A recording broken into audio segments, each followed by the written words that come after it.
Sí, hemos sido pues invitados a venir aquí a Santa Cruz del Quiché para traer la reliquia del Santo Hermano Pedro.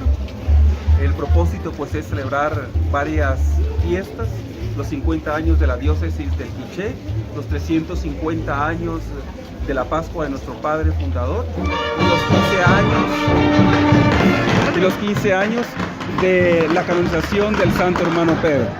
En esta ocasión se han entregado las llaves de la ciudad. ¿A quién realmente?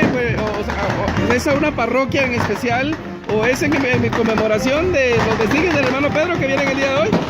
Sí, las llaves han sido entregadas a la orden betlemita que trae la reliquia del Santo Hermano Pedro para poder pues celebrar con todos los pobladores.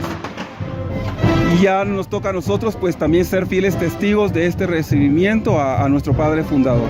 En esta ocasión vemos a miles de feligreses prácticamente acompañando este hermoso cortejo con alfombras y mucha alegría en la ciudad. Así es, para nosotros pues también nos causa mucha alegría ver este recibimiento.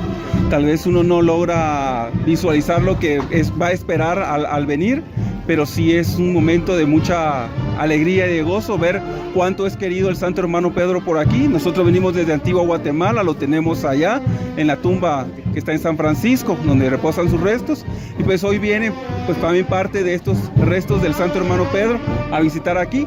Y lo que hemos dicho, muchas veces hacemos el viaje nosotros hasta Antigua para ir a la tumba, ahora él es el que viene aquí a Santa Cruz del Quiché. Nació en Villaflor, Tenerife, en las Islas Canarias, en España, en el 1623. Él estaba pues residiendo allá en España cuando sintió el llamado para poder servir en vocación religiosa. Se dirigió entonces en ese momento a Cuba. Él iba para Cuba para poder ayudar a varios niños, a varios jóvenes, pero estando en Cuba, él escuchó el nombre de Guatemala, y estando en Guatemala, pues se dedicó a trabajar lo que fue educación principalmente, en ese momento a personas de escasos recursos. En ese entonces no había educación para las personas de escasos recursos, no, él se dedicó a trabajar ello principalmente. Pues posteriormente se dedicó también a ayudar a los enfermos, a los convalecientes, creó hospitales, escuelas, colegios, y también creó lo que fue toda una red de educación con varios hermanos de Belén que se fueron creando a lo largo de los años. Después, lamentablemente, a raíz de su esfuerzo y compromiso, él padeció de una enfermedad de tuberculosis. Luego padeció de una enfermedad de los pulmones, que fue lo que le ocasionó la muerte. Y pues de ahí entonces los hermanos de Belén fueron los que le dieron continuidad a su legado. Pero lamentablemente 15 años después de la muerte del hermano Pedro desapareció esta congregación y surgió la congregación de religiosas de hermanas belemitas.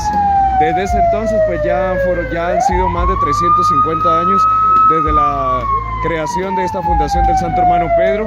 En Guatemala se cuentan con 4 establecimientos educativos y en Latinoamérica son 65 colegios que hay en toda Guatemala.